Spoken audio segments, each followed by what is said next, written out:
Now, it shouldn't come as much of a surprise that when at a reenactment, we're not actually firing real bullets at one another. What we do is just pour a bunch of powder down the bottom of the barrel, prime it, and what we fire out is just a bunch of, well, loose powder, a bit of smoke and fire. It looks really good for the crowd, but there's one thing that is very distinctly off about it when compared to an actual engagement, which is to say, the sound that the gun makes.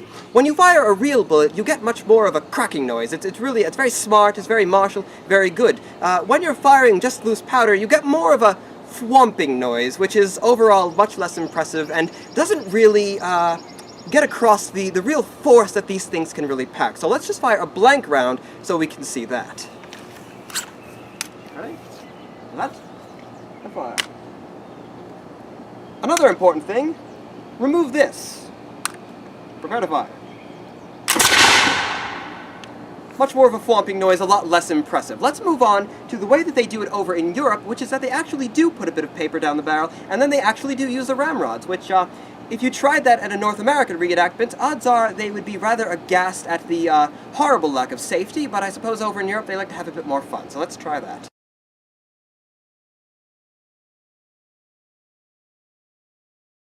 Now, like I said, over in Europe, they tend to have a little bit more fun with it, by which I mean they have a bit more lax safety regulations, at least in some ways, but that's the topic for another day. We actually fire with the paper wadding down the barrel, so you would load, as you would normally at a reenactment, the paper down, but instead of throwing the paper down, they put it down the barrel, actually use a ramrod to put it down, and then we fire, so a bit of flaming paper could come out the other end, but that's about it. You get a bit more of a cracking noise, but still not nearly as impressive as a real round, so we'll see what that sounds like here.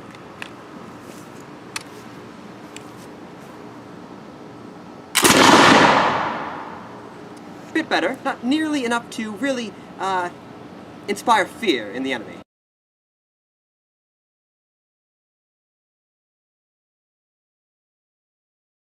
And both of those are in very stark contrast to when you actually have a ball loaded into the musket. Of course, much like when there was a paper in there, it's going to be a lot louder, a lot more of a sharp crack, but it's just overall a lot more dramatic, and there's a great deal more kick, of course, when there's actually something in the gun, so you can see that now.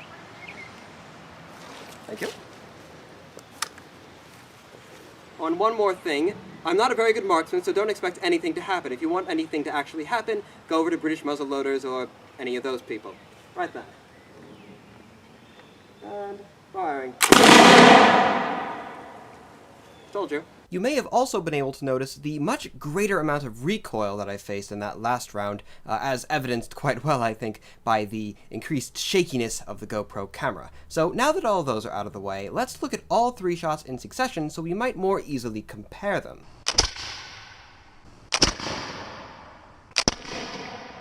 Just to put on further display the sheer firepower, the force of these weapons when fired, here's some footage of it actually hitting its mark. This shot was taken by my uncle against a rather unfortunate-looking cinder block. And if you look closely, you can actually see the shot bouncing back from the cinder block and bouncing along the ground, yes, indeed, back towards us, so not exactly our smartest move there, not one that we shall be repeating. And here you can see the result of what it actually did to the cinder block, resulting in a rather deep and much more smooth gash than I would have expected. As you can see here, however, the table that we were firing against earlier, and in a much more safe fashion, I admit, did not fare nearly so well. You can see the entry hole here is actually rather perfectly round. It just sort of punched a hole straight on through, but when you look at the back of the table, the wood is far more splintered and rough, so you can imagine the sort of nasty business that a round would actually get up to when, well, inside of a person. And here you can see the result of many other shots, which you can see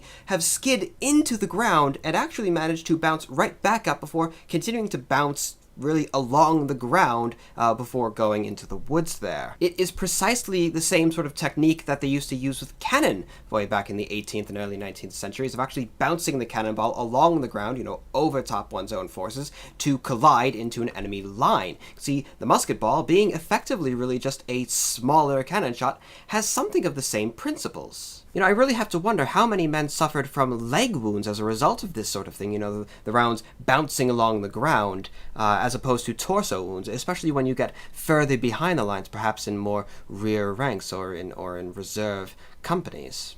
So there we have it, everyone. I may not be the greatest of marksmen in the field, but at least I am, and I shall remain, of course, my dear viewer, your most humble and obedient of servants.